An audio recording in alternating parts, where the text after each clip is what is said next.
अस्सलाम वालेकुम, मैं डॉक्टर इमरान शाह एक बार फिर आपके साथ। आज मैं आपको बताना चाहूँगा कि एक कैविटी या दांतों में जो खोड़ बनती है उससे 10 गुना ख़तरनाक क्या चीज़ है। वो चीज़ है मसूड़ों की बीमारियाँ। टॉपिक पे जाने से पहले आपसे मैं रिक्वेस्ट करूँगा कि मेरे चैनल को सब्सक्राइब कीजिए ताकि आने वाली वीडियोस बर वक्त आप तक पहुँच सकें। अब आते हैं टॉपिक की तरफ। दांतों में बनने वाली कैविटी से 10 गुना ज़्यादा खतरनाक मसूड़ों की बीमारियां हैं। ये आपको मैं क्लियर कर दूं कि कैविटी बनेगी तो क्या होगा, थोड़ी सी कैविटी होगी, इसमें खाना फंसेगा, फिलिंग कराने का मसला हल हो जाएगा। इससे ज़्यादा अगली स्टेज पे क्या होगा कि ठंडा या गर्म लगना शुरू होगा, आप उसे फिलिंग कराएंगे, काम सही हो जाएगा। इससे ज़्यादा खतरनाक क्या काम हो सकता है कि अगर वो कैविटी में पेन होना शुरू होगी, गर्म भी लग रहा है, मीठा भी लग रहा है, खाना चबाने से भी दर्द है, लेटने से भी दर्द बढ़ता है, तो सूरत में क्या होगा, रूट कैनाल करना पड़ सकती है। अगर रूट कैनाल से भी मसला हल ना हो तो दांत निकाल के उसकी जगह नया दांत लगाया जा सकता है, ब्रिज या इम्प्लांट की शक्ल में, और मामला ख़त्म। लेकिन मैं आपको फिर बताता चलूँ कि मसूड़ों की बीमारियाँ अगर आप उनको अनट्रीटेड छोड़ देते हैं तो आप उससे और क्या क्या खतरात लाहिक हो सकते हैं। सबसे पहले दिल का मसले हो सकते हैं। कार्डियक इश्यूज़ में SBE सब एक्यूट बैक्टीरियल एंडोकार्डाइटिस की बहुत बड़ी वजह मसूड़ों से आने वाला खून है और मसूड़ों से होने वाली बीमारियाँ हैं।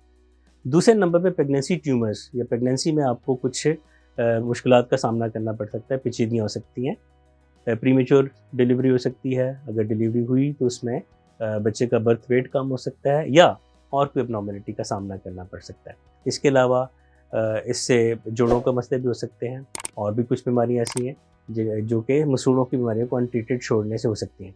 इसके अलावा जब मसूड़ों से आने वाले खून और मसूड़ों की सोजन को आप वक़्त पे इलाज ना करवाएँ तो आहिस्ता-आहिस्ता वो पेरिडोंटल लिगामेंट्स या वो जो पट्टे जिन्होंने मसूड़े में होते हैं और उन्होंने दांत को ग्रिप किया होता है, दांत को सहारा दिया होता है जबड़े की हड्डी के बाद, अराउंड उसको सराउंड किया होता है, वो ढीले पड़ जाते हैं। अल्टीमेटली दांत हिलना शुरू हो जाते हैं और हिलते-हिलते नौबत ये आती है कि दांत निकलवाना पड़ता है, जो कि पेनफुल प्रोसेस भी है। उसके बाद जो हम दांत लगाते हैं ब्रिज या इम्प्लांट की शक्ल में, वो कुछ महँगा भी होता है।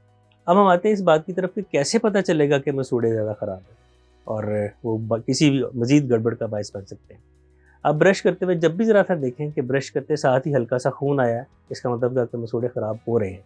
जब कभी आप देखें कि आपके मुंह से स्मेल बहुत ज़्यादा आ रही है ब्रश करने के बावजूद और माउथ वॉश के इस्तेमाल करने के बावजूद, तो समझ लें कि मसूड़े ख़राब हो रहे हैं। अगर आप ये देखते हैं कि आपके मसूड़े नॉर्मल गुलाबी रंगत से ज़्यादा सुर्ख हो रहे हैं, टमाटर की तरह या तरबूज की तरह, तो इसका मतलब है आपके मसूड़े ख़राब हो रहे हैं। ऐसी तमाम इलामात ज़ाहिर होते ही 6 माह के वक्फे का इंतज़ार किए बगैर डेंटिस्ट के पास जाएँ, उनसे अपनी बीमारी की तशख़ीस कराएँ, अपने मसूड़ों का इलाज कराएँ, ताकि आप आइंदा होने वाली पेचीदगियों से बच सकें।